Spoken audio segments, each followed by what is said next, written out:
Señores, muy buenas noches. Gracias por estar con nosotros en este programa, ni más ni menos, una vez más. Como siempre, cargado de informaciones para ustedes. Yo soy Luis Fernando Guzmán. Estaré esta hora completita, como es costumbre, de 7 a 8 de la noche, por este canal TNE, canal 58, en este programa Ni Más Ni Menos. Aquí tenemos análisis, comentarios, entrevistas, reportajes también de toda la actualidad, lo que está aconteciendo a nivel local, nacional e internacional. Bajo la producción de Ramón Arturo Méndez y Zarzuela, como de costumbre, estamos acá para llevarle a ustedes la información de una manera diferente. Le prometemos ser siempre un poco más refrescantes a esta hora con la información, pero siempre comprometidos con la objetividad. Nosotros tratamos de llevarle la información tal y cual sale, apegarnos siempre a los hechos para llevarle el análisis y que usted pueda digerir en sus casas o donde quiera que usted se encuentre sintonizándonos. Sí, porque usted nos puede seguir por las redes sociales. Estamos en el Facebook, usted nos encuentra como Ni Más Ni Menos. Ahí transmitimos en vivo este y todos los programas de Ni Más Ni Menos. Pero también estamos en el Facebook de NJ Productora, NJ Productora 2021. Ahí estamos transmitiendo en vivo, queda grabado también este programa. Pero si usted quiere ver cualquier programa de nosotros, Ni Más Ni Menos, usted va al YouTube y busca Ni Más Ni Menos y pone la fecha, de tal fecha. Ahí estamos nosotros. No permita que nadie le cuente que aquí se dijo tal cosa, que se dijo en tal tono. Usted lo busca, usted nos ve, lo puede grabar también y lo puede tener, porque nosotros hacemos todo de frente para que usted tenga la información en la mano. Tenemos un invitado especial, pero yo quiero hoy comenzar haciendo una pausa primero y luego venir con nuestro invitado, porque tenemos muchos temas de interés y no quiero ninguna interrupción, como usted tampoco la querrá, después que iniciemos con nuestro invitado. Vamos a la pausa y regresamos acá en Ni Más Ni Menos.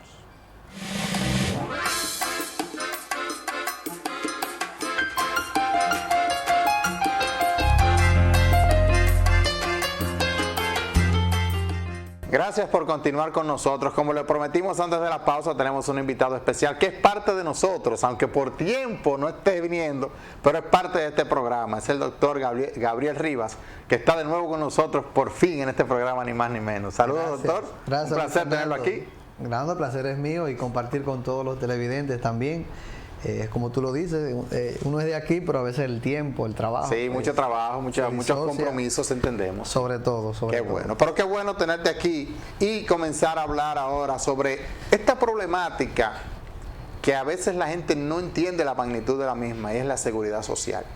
Aquí nosotros tenemos un sistema de seguridad social que lo copiamos de otros países.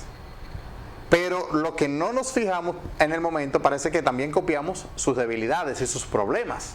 Y no nos queremos ver en ese espejo, en la seguridad social en la República Dominicana. La modificación a la ley 8701 debe ser un tema de agenda nacional 1A. Se debe estar estudiando ahora ese tema de la modificación, y ¿está usted de acuerdo o no con la modificación o el cambio de la seguridad social en nuestro país? Fíjate, Luis Fernando, lo primero es que tenemos que determinar en qué consiste la seguridad social. Las personas creen que la seguridad social simplemente es tener un seguro de salud, y realmente esa ley no contempla específicamente eso.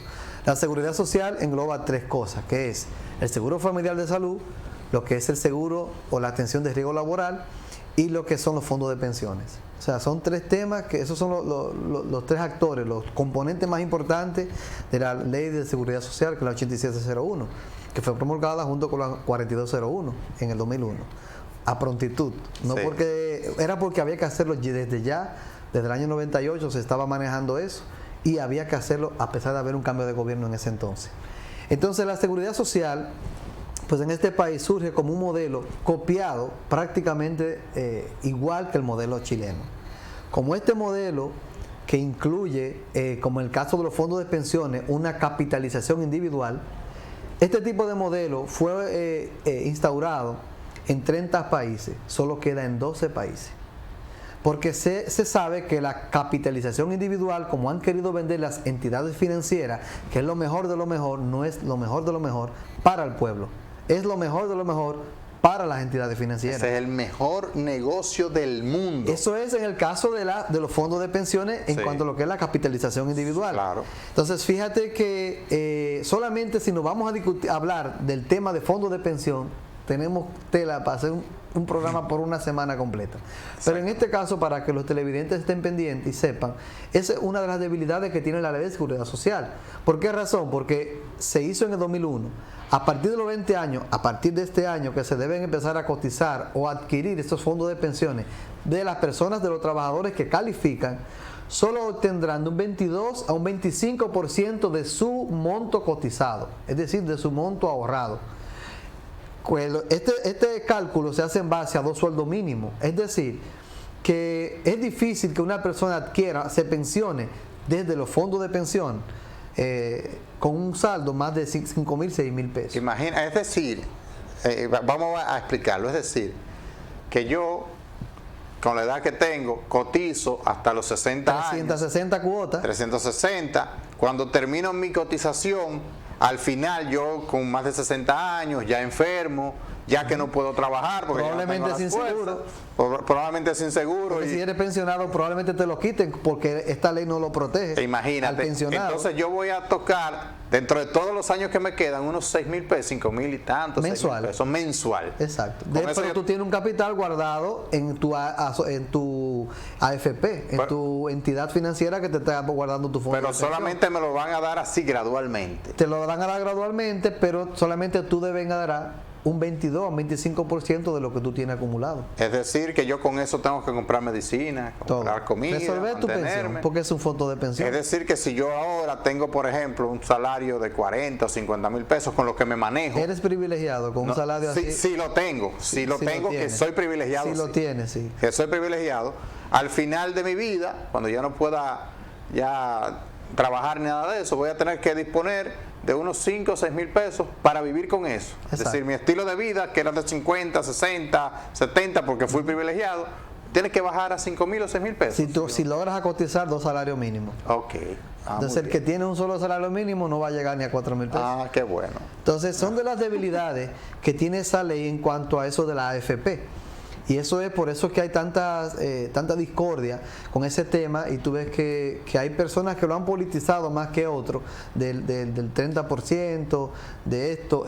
Realmente le han dado otro tenor, pero realmente a ciencia cierta sí tienen un sentir común, y de verdad es un fiasco ese tipo de mecanismo que opera la ley actual que tenemos. Entonces, si vamos a hablar de la AFP, solamente con haciendo esa salvedad, por ahí iniciamos a partir de ahí. Imagínate todo lo que están ganando esas entidades financieras, que generalmente son los mismos bancos de aquí, de este país, son los dueños de las AFP. Y te lo prestan a ti mismo tu precisamente, dinero. Y son los dueños de las ARS también, que es otro tema dentro de la Ley de Seguridad Social. Entonces, esa ley tiene que ser modificada de manera integral, como el Congreso, a través de una comisión bicameral, actualmente ha llamado a que se haga una evaluación, y se ha llevado a cabo tanto por la Cámara Baja y la Cámara Alta con relación a esta comisión bicameral, para evaluar la reforma integral de esta ley, donde se produjo la semana pasada, el jueves pasado, la primera vista pública, donde pudimos ir personas de ciudadanos, pudieron ir personas correspondientes a instituciones, sindicatos, laborales, etcétera, a expresar su sentir popular, su sentir es como ciudadano. Y se va a hacer en 4 regiones, 2 en Santo Domingo y 3 regiones más. Es decir, que se van a hacer esta vista pública porque así lo estableció la comisión bicameral, para darle participación a la ciudadanía. Ahora bien, eso está muy bien. Lo que pasa es que el miedo y el temor que tenemos es que esto sea un mamotreto o simplemente un maquillaje del Congreso para poder aprobar esa ley con varianzas, porque ya tiene 20 años de promulgada. Tiene que cambiar algo, pero si no cambia el factor operacional de la misma, no estamos en nada. Es decir, que el tema que mencionamos de la AFP recientemente, más lo que está ocurriendo con las ARS, si esto sigue el mismo patrón, no estamos en nada. Por la razón de que la ley va a seguir abanderando y empoderando estas entidades financieras, que nada más y nada menos en el caso de la ARS, le voy a explicar a ustedes que el año pasado, en el año de la pandemia, duplicaron sus ganancias con relación al 2019. aproximadamente se ganaron unos 6.000 millones de pesos en el 2020, a pesar de tener una pandemia. Porque otra de las cosas que supieron a través del Estado, el Estado apadrinó a las ARS con la prueba con la PCR. Todas las personas creen que el Estado fue que pagó esa PCR y que las ARS la pagaban también, y no es así. Porque de ese dinero salió del IDOPRIL, de los fondos de riesgo laboral. Sí, vi a Sánchez Cárdenas que estaba hablando de ese tema, que estaban las aseguradoras haciendo un reclamo, y dice, pero usted no tiene nada que reclamar porque usted no se le debe un centavo, a usted se le pagó, a usted se le cubrió por eso. Sobre eso de las ARS, ¿qué ciudadano aquí, bueno, por lo menos de clase media, que pueda pagar un seguro privado, cuando llega a un médico, primero al médico, cuando dice, que hay que pagar una diferencia? El copago. Se paga una gran diferencia, lo primero. Segundo, en los medicamentos, primero no los cubre todos. Acuérdate que tú tienes un agotamiento de 8.500 pesos. Correcto. Para todo ese año. Para el año entero. Estamos hablando para el año entero de medicamentos. Sí. Yo voy ahí, pero aparte de que tengo esa limitante, también tengo la limitante de que yo llego allá y salgo con una receta con 4 medicamentos y aparece 1 o 2 que me cubre también el seguro. Es decir, tampoco me lo cubre los 4. No. Ya por ahí hay otra limitante. Pero también está en que cuando yo tengo 10 años pagando un seguro privado y necesito utilizar el seguro porque tengo una operación, una enfermedad o lo que sea, por lo general, a veces, el seguro hasta se agota. Es decir, a veces no me cubre como tiene que cubrirme, a veces hasta se agota, o no me dan el servicio como yo tengo que recibirlo. Sin embargo, en el caso mío particular, yo he tenido seguro privado varias veces y yo creo, si la memoria no me falla, que lo utilicé una sola vez. Una sola vez utilicé el seguro, y no para algo que tú me dijeras, no, pero fue algo grave, que tuve un accidente, una operación, nada de eso. Lo utilicé una vez, me parece, una vez. Sin embargo, cuando uno va siempre tiene las mismas limitantes y le ponen un límite, y cuando usted ve a las personas que tienen, mira, para accidentes graves tiene tal cosa, está el límite. Que tiene un cáncer o que tiene una enfermedad así mayor, también está esa limitante.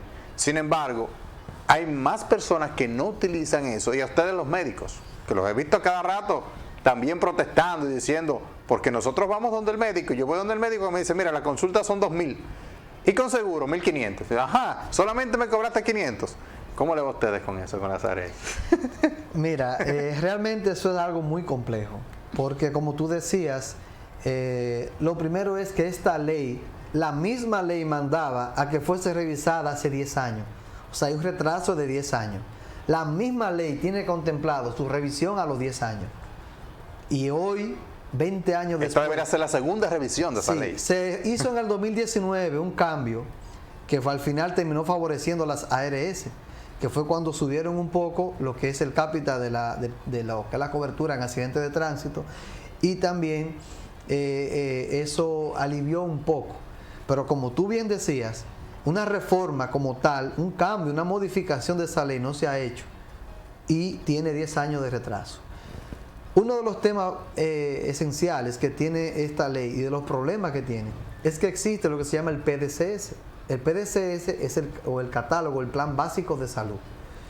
Ese catálogo, desde que fue creada la ley hace 20 años, que no tuvo ninguna participación médica aquí, porque simplemente fueron empresarios, fueron en el 92 a Chile, vieron el modelo, lo lucrativo que era. Y no fue un médico como especialista, no. Como técnico. En el año 92, cuando surge esta ley, antes de surgir esta ley, van a Chile un grupo de dominicanos, empresarios, entre ellos banqueros, financieros, vieron lo lucrativo que era, empezaron a forzar, nadie conocía lo que era la seguridad social. Cuando llega Leonel Fernández en el 96, viene el tema, todavía se le da retraso, modificando, viendo a ver cómo daban el mejor espaldarazo, y a prontitud cuando llega Hipólito Mejía en el 2000, tiene que aprobarse la ley, por eso se aprueba rápidamente en el 2001, pero no es que surge de una vez, eso viene desde el año 91-92. Vieron lo lucrativo que es ese negocio en Chile, fue en Chile. Entonces, esa ley cuando se promulga en el 2001, ese PDCS, Plan Básico de Salud, tiene una limitante, y es que los principales procedimientos que se tienen que realizar ante las enfermedades más frecuentes, no todas las enfermedades, están limitados en este plan básico. Ya eso es un punto, es un criterio de exclusión de como manda la Constitución, de que la salud es un derecho universal para todos los dominicanos y dominicanas. ¿Por qué? Porque si usted tiene una enfermedad que no esté dentro de ese catálogo o un procedimiento que se tenga que realizar por una enfermedad X dentro de ese catálogo, usted no tiene derecho a recibir ese servicio, por tanto, o paga o se va a hacer a nivel público. Pero o sea, yo vi a Waldo Ariel Suero hablando sobre ese tema, diciendo o solicitando que se eliminen las ARS, que se eliminen totalmente, es decir, se eliminó las ARS porque se debe tener acceso a la salud de manera universal, como tú estás diciendo ahora. Antes de llegar a ese tema de la eliminación de las ARS, por eso estoy explicando lo que es el PDCS primero, para que veamos las debilidades que tiene esta ley. Entonces, con ese catálogo, usted está limitado. Yo como médico estoy limitado. Casualmente hoy, yo operé un paciente hace 15 días, un trauma cesárea. Bueno, de lo que se giró una noticia, un atraco que hubo, para no caer en detalle. Y hoy, todavía no hemos cerrado el caso. Ya el paciente está en su casa. Porque la ARS entiende, de los procedimientos que yo hice, hubieron 3 procedimientos que no me los reconocen. Pero ya el paciente está operado, está en su casa. Entonces, a mí me quedan 2 cosas. O lo dejo así y no lo cobro, y hice mi trabajo ya gratis, o se lo cobraría al paciente, que no lo hago, porque un paciente que acaba de salir de intensivo 15, 20 días en una clínica, que lo más probable agotó cobertura, ha tenido que buscar dinero, imagínate que yo le cobre diferencia además. O sea, ¿cuánto aumentaría esa cobertura? Entonces, ese copago para cobertura. Entonces, eso es un problema. Entonces, al final, quien termina asumiendo el problema es el médico, porque la ARS tiene otra limitante, que es que para enfermedades catastróficas te cubren $1 millón de pesos. Para accidentes de tránsito, que lo subieron recientemente, hace casi 2 años, 2019, te cubren 525,000 pesos. Si cualquier ciudadano que tenga un accidente de tránsito e involucre un politraumatismo, traumatismo craneal, tenga que ser llevado a cirugía craneal, abdominal o torácica, pues es posible que solamente de procedimiento agote los 500,000 pesos, más los gastos que se va a llevar en intensivo. Ese paciente en 3 días ya no puede estar en la clínica. 3 días. En 3 días. Un paciente de esa envergadura, con esos traumas, ¿y qué tiene que hacer ese paciente? Irse a un hospital. Irse al hospital, sí. Entonces, ¿por qué? Ahí viene otra de las debilidades. Porque la salud, entonces, hay un abanderamiento de que la salud privada, pues, es lo mejor de lo mejor y no compita con la pública, no compita con la privada. Más sin embargo, cuando todas las entidades privadas absorben esa solvencia de esa cápita que le queda a ese paciente, al final, ¿quién termina con la responsabilidad del paciente? El Estado. Más sin embargo, el Estado no ha ganado nada. La clínica ganó, la ARS ganó hace tiempo cuando cobró, como te cobró a ti cuando cobra la TCS todos los meses. Aunque tú nunca uses el seguro, no importa, a ti no se te reembolsa eso. Tú duraste 10 años pagando un seguro, nunca lo usaste, te fuñiste. La ganancia de ella como quiera. Tú nada más tienes derecho a usar $1 millón de pesos en enfermedad catastrófica anual, 8.500 pesos de medicamento anual, y si tienes un accidente de tránsito solo te cubre hasta 525,000 pesos. Y todo lo que se derive a partir de ese accidente de tránsito no tiene cobertura, aún tú sigas pagando el seguro. Así no pasa. En mi caso, yo tengo varios pacientes que han tenido accidentes de tránsito, se le hace una craniectomía, que se le quite el hueso del cráneo para descomprimir su cerebro, ya se sana el paciente, a los 4 meses hay que ponerle el hueso, no hay cobertura. Pero el paciente sigue pagando el seguro, aún en su fase de recuperación, pero hay que ponerle el hueso. ¿Dónde tengo yo que terminar poniéndoselo? En el hospital. Porque no le cubre. Dice que el Estado, como quiera, tiene que hacerse cargo. Precisamente, pero el Estado no ha cobrado un peso de ahí. No, nada. Porque lo están tomando las ARS, que ahí es donde vamos a caer. Por eso te decía, vamos a irnos por paso, para ir mencionando ciertas debilidades, dentro de las más relevantes, para entonces caer del por qué las ARS ganan dinero. Ganan dinero simplemente por ser intermediarias. Porque no es que son dueños de clínicas, no es que son dueños de centros de imágenes, no es que son dueños de laboratorios.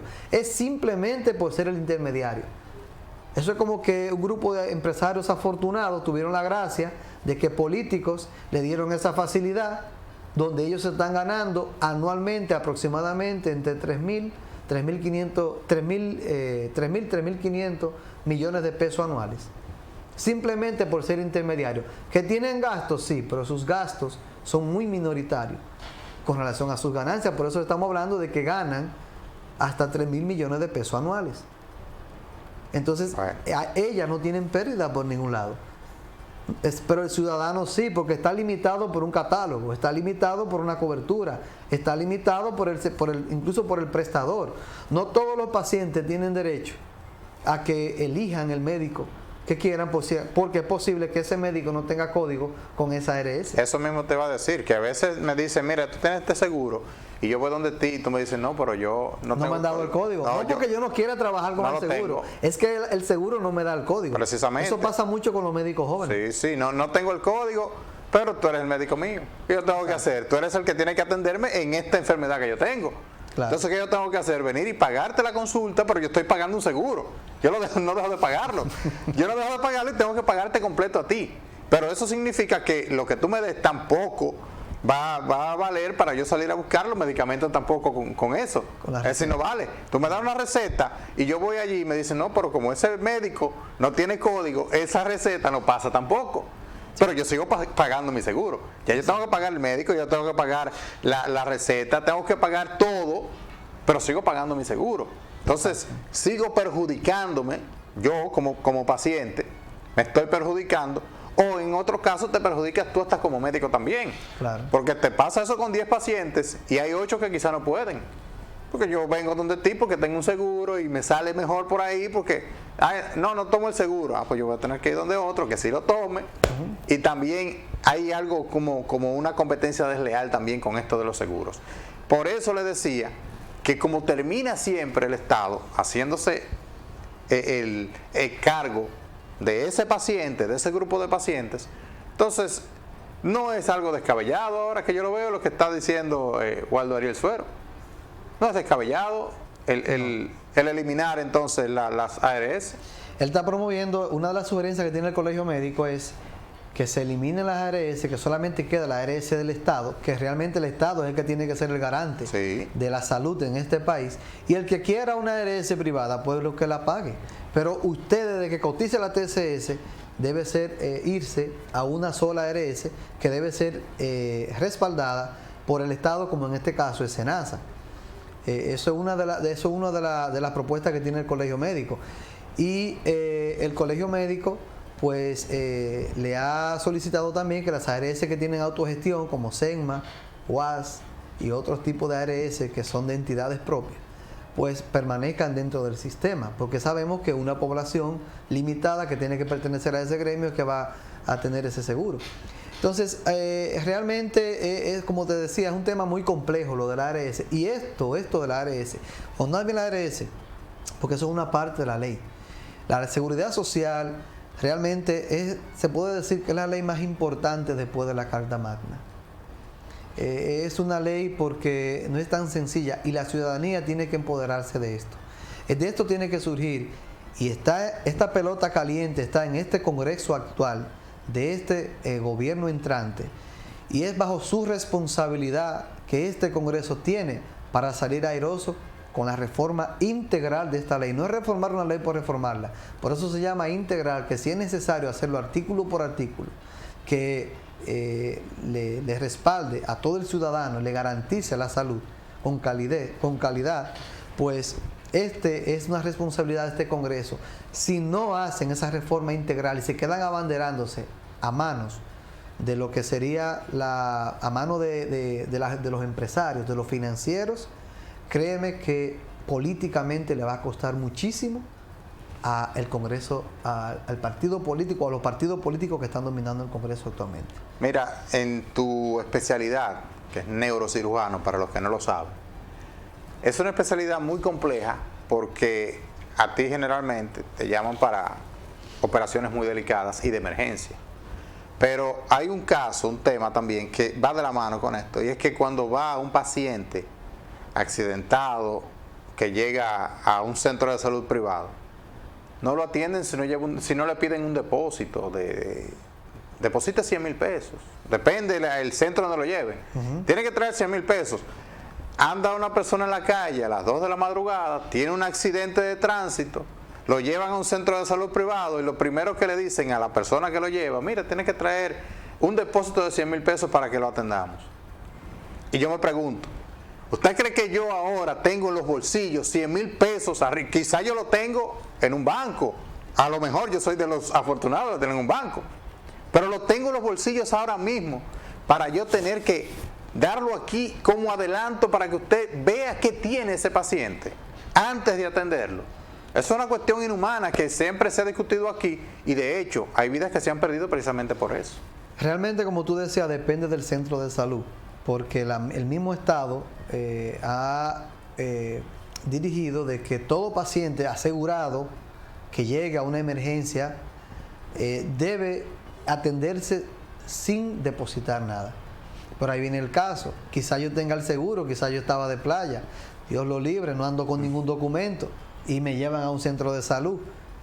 Tú me llevas como amigo a ese centro de salud, tú me conoces y sabes que yo tengo un seguro, pero el médico de emergencia no, porque estamos en Punta Cana, ya nadie nos conoce. Entonces ahí es donde viene un problema y es una limitante. Entonces esas son de las debilidades que también se han aprovechado. Como hay médicos que se aprovechan, también hay clínicas que se aprovechan, porque tampoco vamos a cargarle todo y a decir una cosa para cargar la balanza de un solo lado. O sea, esas son de las cosas que el gobierno debe imponer, sancionar y rectificar bajo investigación cualquiera de estos actos desaprensivos que puedan ocurrir o realizarse cuando se habla del motivo de la salud pública. Porque la salud, llamamos salud pública, pero la salud es de todo. O sea, yo no puedo, la salud cuando se limita y se cohíbe, que no es un derecho, ya tiene una limitante que te detiene. Entonces ya hay las enfermedades, no te dicen, le voy a dar al pobre, le voy a dar al pudiente, al no pudiente, le vamos a dar al privado, al que está subsidiado. Entonces ahí es donde vemos que hay tanta inequidad aquí en este país con la salud, porque lo que se piensa, lo que se transmite, que la salud pública no sirve y que lo único que sirve es lo privado.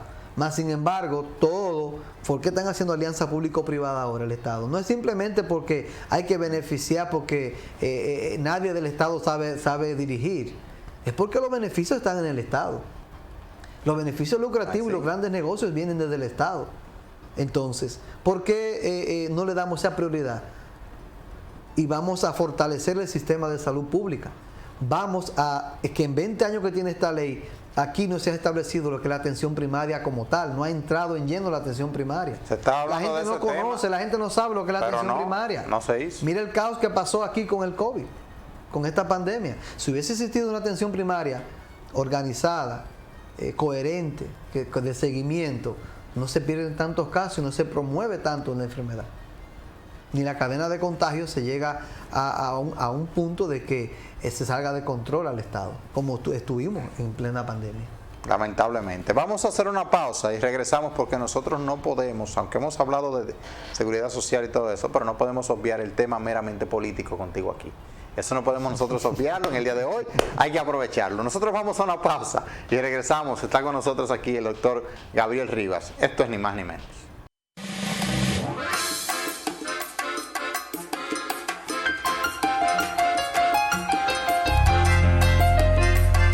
Gracias por continuar con nosotros aquí en Ni Más Ni Menos. Seguimos en compañía del doctor Gabriel Rivas, que no solamente viene aquí a hablar de medicina, no solamente es de medicina que sabe, es polifacético, sabe muchas cosas, domina muchos temas a la perfección y por eso queremos siempre aprovecharlo que está aquí con nosotros. Vamos a hablar un poco ahora de la situación política en la República Dominicana. Doctor, a su entender, ¿cómo ha ido marchando este gobierno del PRM en estos meses que tiene con el cambio? ¿Realmente se ha dado el cambio? ¿Se nota el verdadero cambio? ¿Dónde se nota y dónde no? Si es su opinión, ¿cómo ha ido este gobierno del PRM? Realmente, de manera particular puedo decir e iniciar diciendo que lo que puedo observar es que una cosa es la cabeza, es el presidente Luis Abinader, que a una opinión personal creo que en el pecho no le cabe el corazón con el deseo, para tener el deseo de querer hacer las cosas correctas, de que en el país se salven las instituciones públicas, se respeten y que realmente pues el país pueda desarrollarse y que pues exista una de las mejores posibilidades o escenarios a nivel nacional para que todos los dominicanos pues crezcan en todo el sentido de la palabra. Eso es lo que yo puedo apreciar desde la vista y la posición del presidente. Ahora, la preocupación mía es ver lo que es el gobierno como tal, encabezado por el presidente, y lo que es el partido de gobierno. Son tres cosas que realmente no existe una conjugación en las tres, porque hay bastante discrepancia en lo que es el presidente, en lo que está haciendo el gobierno y en lo que es el partido. Esa es la opinión personal que yo tengo. Y es por eso que lo digo, porque vemos públicamente, prácticamente a diario, han bajado bastante ya, pero desde que inició el gobierno, en sus inicios, había mucha discrepancia en lo que decía el presidente, en lo que determinaba el gobierno y en lo que hacían los militantes del partido. O sea, no sé si me doy a entender. Sí, no, claro. Claro. Entonces, eso llevaba a que hubiera lo que es un galloloquismo y que hoy se dice una cosa, mañana otra, inclusive del mismo tema. Se volvieron mucho, varias veces. Precisamente, entonces hoy decían una cosa, mañana se retractaban porque no, metí la pata, no, porque no hay una coordinación y todavía veo que prevalece, que no existe toda esa coordinación plena que debe existir entre el presidente, que es la cabeza, el gobierno, que él dirige, y los militantes del partido que lo representan, para poder representaron su candidatura para ser el presidente de hoy día. Entonces, realmente noto eso, esa variedad en cuanto a tomando en cuenta del gobierno esos tres ejes. Y la lucha contra la corrupción. Tenemos una justicia llamada independiente, está haciendo un trabajo, bueno o malo o regular, pero está haciendo un trabajo. Sí, por lo menos el trabajo se está notando. Usted puede criticar lo que no es suficiente, que es deficiente, pero se está haciendo. Entonces, ¿qué opinión le merece el trabajo en contra de la corrupción administrativa en la República Dominicana que se está llevando a cabo ahora? Fíjate que esto es una conducta aprendida año tras año. Y es que todo el que cree que va al erario público, en más de un 90% su mentalidad es ir a servirse que ir a servir. Esa es la costumbre y lo que ha sido aprendido desde hace décadas hacia atrás. Hoy día, que con la actitud y la voluntad que tiene el presidente Luis Abinader de querer hacer las cosas transparentes, hacerlas bien hechas, le ha costado muchísimo, no mucho, no, muchísimo a los funcionarios de este gobierno. ¿Por qué? Porque lo primero es que vemos como un grupo de militantes que ni siquiera tienen formación curricular para desempeñar un cargo X, se disputan en contra del partido, del gobierno y hasta en contra del presidente. Porque creen que porque usted milita en un partido le da derecho a obtener un cargo y desarrollar un cargo que usted no sabe ni siquiera lo que va a hacer ahí. No es un cargo que buscan, excúsame, es un salario. Bueno. Porque yo busco aquí peor aún. Y te pregunto a ti, en la cartera que tú diriges, tú me dices, mira, yo me nombraron en una cartera allí, somos compañeros. Y yo te digo, en la cartera que tú diriges, ¿qué es lo que más paga? Yo no te estoy preguntando ni siquiera, en mi área, yo quiero que tú me ubiques algo. No. ¿Qué es lo que más paga ahí? ¿En qué área se paga más? No importa que yo sepa o no sepa. Yo busco por el salario. Y es por la que peleo. Y tú sabes que yo soy el que va a buscar en el motorcito que tengo los compañeritos para que voten el día de las elecciones y que me fajé contigo y que fui el que te hice las reuniones en el barrio allá y que yo soy, ya tú sabes, de lo que se faja a buscarlo y tienes que buscarme ese salario, ni siquiera ese puesto, ese salario. Precisamente por eso es que yo me sorprendí cuando supe de compañeros de partido, vamos a decir, no compañeros míos, sino compañeros de partidos, de ese partido del gobierno, que se quejaban porque le consiguieron un salario, vamos a llamarlo así, no un cargo, sí, de 50,000 pesos, y él entendía que se merecía de 100 y 150,000 pesos. Pero una persona que no es menospreciando a nadie, pero si usted, como hoy en día se exige, y el presidente, una de las primeras menciones que hizo fue que todo cargo gerencial debería, y también de tipo profesional, debería tener una competencia curricular que primara por encima de los intereses del militar simplemente en un partido. Y eso le ha costado mucho a este gobierno, Y por eso es que hay tantas quejas que hoy día, bueno, recientemente estamos viendo cómo todavía los militantes del partido se le quejan al presidente, al mismo gobierno, de que están fuera de la nómina. Entonces, fue que este gobierno encontró algo que no existía, que es la carrera de administración pública, y muchas personas no entienden eso. Inclusive, usted va a cambiar, va a hacer un borrón, va a sustituir salarios o cargos de una cartera X, y ya existe, usted tiene que cumplir esas prestaciones. Sí. Por eso el presidente tuvo que decir, no es que muchos piensan que porque somos gobierno, chapeo bajito y se fue todo el mundo. No, eso no es así. Si usted no tiene con qué pagar las prestaciones de lo que duró ese empleado en esa cartera, usted no puede cancelarlo. Y menos si está desarrollando un trabajo. Precisamente. Entonces, hay muchas veces, como yo me he enterado, muchos cargos que han llevado personas en los cargos actuales, y cuando llegan al cargo no saben qué hacer, porque ni siquiera sabían a qué iban, porque van pensando en lo que se van a ganar. Entonces, esas son de las debilidades que esperemos que este gobierno subsane, porque de lo contrario se le va a cobrar muy caro al momento de pensar nuevamente en unas elecciones. Entonces, otra de las cosas que existen es que vemos cómo personas del ámbito político del gobierno actual, en vez de pensar y querer hacer un buen trabajo, empezando en lo local, pues lo que están haciendo es capitalizando fuerza política para ahorita en el 24 creer que van a tener una militancia para cuando aspire a un cargo X tener el soporte de esa persona. Ya tenemos aspirantes. Yo no sabía. A todo, aquí hay aspirantes a todo. No sabía. Aquí hay aspirantes a regidores, aquí hay aspirantes a alcaldes, aquí hay aspirantes a senadores, aquí hay aspirantes a diputados. Aquí hay aspirantes a todo. De hecho, hay aspirantes hasta la presidencia de la República, que no es el presidente Luis Abinader dentro del propio PRM. Entonces, todo eso se está preparando ahora. Entonces, si eso sí no tiene un año el gobierno, y ya tú ves, yo lo dije a modo de lo que veo, porque ya tú me lo estás diciendo en base a conocimiento. Entonces, eso significa que al gobierno, para poder irle bien en el 24, tiene que ser un gobierno excelente, porque dentro de un gobierno regular o bueno, no pasa. Porque el gobierno actual no ganó por su propia masa muscular, ganó porque había una ola de que había un cansancio, una hartancia de un gobierno por un partido que ya se veía que venía decayendo, y que por eso la corrupción se les salió de la mano a ellos mismos. Entonces, si ya estos están pensando en eso, sin ni siquiera haber desarrollado un trabajo que la sociedad y la ciudadanía pueda gratificarlo, pueda valorarlo, entonces ahorita cuando venga la puja interna, ya empiezan la oposición está afuera, esperando esas aristas que se queden para en campaña ahorita sacarlo. Eso es así. Entonces tienen que hacer algo muy bueno o excelente para que le vaya bien en el 24. Pero es que todavía no pueden pensar, si todavía usted no se ha acomodado y no está haciendo un trabajo, porque el tiempo no se lo ha permitido cómo va, usted tiene que destacarse en lo que usted está, para que ahorita usted tenga derecho a exigir y tenga moral.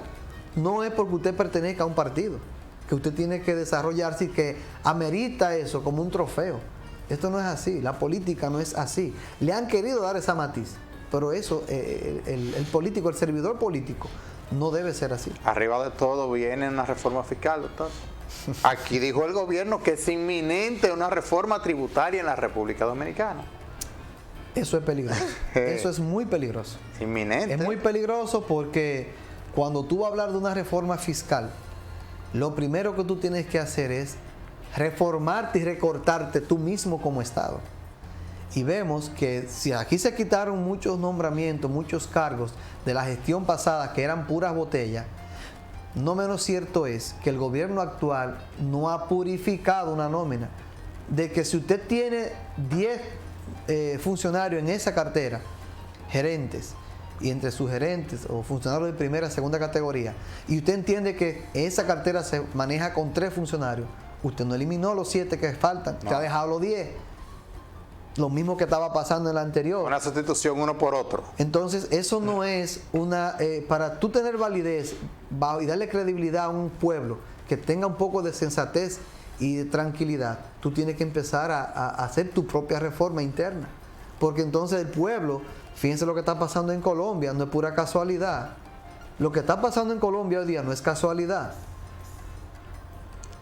Dice mucha gente aquí. Eso es peligroso. En torno a eso. Se está trabajando, por ejemplo, con los temas de la corrupción, pero la gente está solicitando, lo he escuchado mucho en las calles, Voz Populi, primero vamos a luchar por recuperar lo que se robaron aquí, a recuperar eso antes de golpearnos más. Claro. Porque aquí los que más pagan, los que más pagamos somos la clase media. La clase media. Media baja, ni siquiera la media alta. Porque ya esa clase más alta, por ejemplo, si tú tienes una empresa, un supermercado, y suben el ITEVIS, tú dices, pero yo pago más en mi supermercado. No, tú se lo cobras a tus clientes que van a comprar al supermercado. Totalmente. Son ellos los que pagan eso y tú claro que pagas más, pero estás recibiendo más. Entonces, fíjate, si tú quieres hacer una reforma fiscal, sin haber hecho una reforma fiscal, hoy día los productos de la canasta familiar han tenido un incremento. El sector construcción ha tenido un incremento. También. No hay una estabilidad en el sentido de que el pueblo, las personas que trabajan el de comen y viven del día a día, tengan una tranquilidad económica. No la hay. Sino todo lo contrario, están al grito y están vociferando porque del descontento que tienen, que esperaban algo más de este gobierno. Sabemos que no todo puede ocurrir de un día para otro.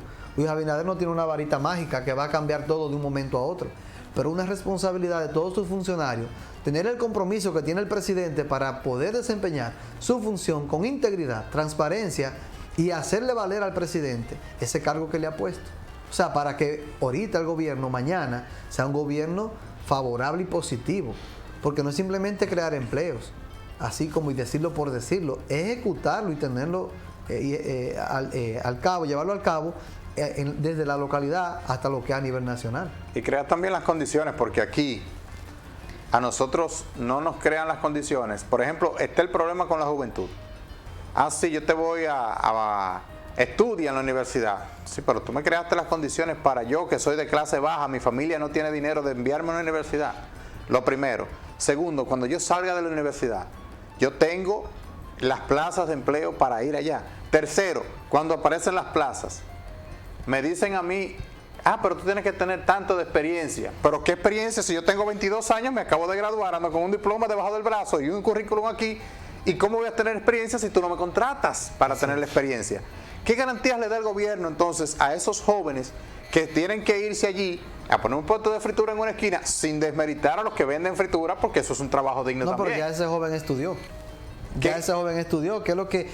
Una de las cosas que yo veía cuando estaba en el tiempo de campaña es que realmente la juventud tiene un desaliento de que si usted en una familia de dos hermanos, el que estudió, que se sacrificó 4, 5 años, 6 años, y los padres le pagaron su universidad, si fue a nivel privado o si fue a nivel público, entre pasaje, comida, libros, como quiera gasta. Sí. Más sin embargo, el otro hermano que no quiso estudiar, que le anda atrás a un partido político o a un político X, simplemente en corto tiempo maneja más dinero, está más estable que el hermano que estudió y es profesional, que el que no estudió. Entonces, ¿qué incentivo hay para la sociedad? Hoy que hay una sociedad tan descompuesta, desde empezando por los jóvenes hasta los adultos mayores, hasta los adultos. Comparando al Alfa con Juan Luis Guerra, imagínese usted. En una sociedad, ya tú puedes ver lo descompuesta que está esta sociedad, sin quitarle mérito a nadie, porque el hecho de que tú hables, destaque a uno más que otro, no está marginando al otro. No. No, porque cada quien tiene su mérito. Sí. Porque quizá un dembocero haga cosas que yo no hago y tiene su mérito más que yo. Y gana mucho más dinero de lo No, que... eso no lo hable para que no desencante a la población que quiere estudiar y quiere superarse. Porque entonces se le da más valor a lo que es vano que a lo que realmente es algo tangible. O sea, eso es lo que está pasando. Entonces, esas son las responsabilidades que el gobierno tiene que hacer, que haya una tranquilidad y que yo como padre de familia que mande a mi hijo a la universidad, ese hijo cuando regrese ya graduado, pues tenga una oportunidad y haya un espacio, tanto a nivel público como a nivel privado, que pueda garantizarle ese empleo. Porque no es que sabemos que es imposible que todos los jóvenes de este país tengan empleo a la vez. Eso es imposible. En ningún país eso es posible. Pero por lo menos... Pero que haya un incentivo y que te aseguren de que si tú te esfuerzas, mientras más esfuerzo tengas, más facilidad de empleo tendrás. Por eso digo del Estado que debe garantizar, porque por ejemplo el Estado puede hacer lo siguiente, decir, mira, en las universidades vamos a preparar, qué sé yo, 1000 ingenieros civiles, que es lo que necesita el Estado. Que las empresas del Estado y el Estado como tal necesitan. Eso lo vamos a preparar. Y esos estudiantes incluso ya comienzan, cuando llevan 3 años de carrera, comienzan una pasantía en empresas que al final son las que terminan contratándolas. Ya van teniendo una experiencia en la propia empresa. Cuando salen, ya tienen 1 año de experiencia trabajando en un área donde, sí, yo era ayudante aquí, pero ya yo tengo la experiencia y la preparación. Entonces, para ser ahí es donde el Estado, con esas empresas privadas que son contratadas por el Estado, deben garantizarles plazas de vacantes para darle a esos nuevos ingenieros que ya hicieron la pasantía hasta en la misma empresa, pero ya tú vas a tener un salario, ya tú tienes un empleo. Que al año no rendiste, vino otro mejor que tú, bueno, ya eso es competencia curricular. Claro. Prepárate, haga su especialidad. Pero ya eso va a depender de él. De cada quien. Entonces, pero en base a eso tú te motivas, porque eso pasa en la medicina también. ¿Me entiendes? Entonces, son de las cosas que yo entiendo que se le debe priorizar y son de las cosas que el gobierno tiene que enfatizar, porque esto es una población joven. Y lamentablemente, siendo una población joven, digo lamentablemente, se está descarrilando, se está perdiendo el norte de la sociedad en cuanto al desarrollo productivo, educacional o educativo, vamos a decirlo así, para que sea más coherente y profesional. Y se está quitándole esa esperanza a ese profesional o a ese estudiante que quiere ser profesional, porque hoy día lo que predomina quizás sea el que sea político, el que sea no de embustero, sino que se dedique a vivir de fiesta en fiesta, a estar como le llaman en el teteo, en lo que es la vida fácil, que es el narcotráfico, contrabando, etcétera. Entonces eso es lo que se está motivando a esa clase que no tiene una cultura. Bueno, doctor, siempre es interesante conversar con usted, pero el tiempo lamentablemente se nos termina en televisión. Siempre termina resultando corto, pero yo espero que en lo adelante no dure tanto para volver. Que vuelva con más frecuencia. Gracias al doctor Gabriel Rivas, que estuvo hoy con nosotros en este programa, ni más ni menos. A ustedes las gracias por mantener la sintonía durante toda esta hora con nosotros. Mañana, Dios mediante, a las 7 estaremos de nuevo en una entrega más de este programa, ni más ni menos. Y ahora lo dejamos en compañía de Dalia Grullón, Sin Rodeos. Buenas noches.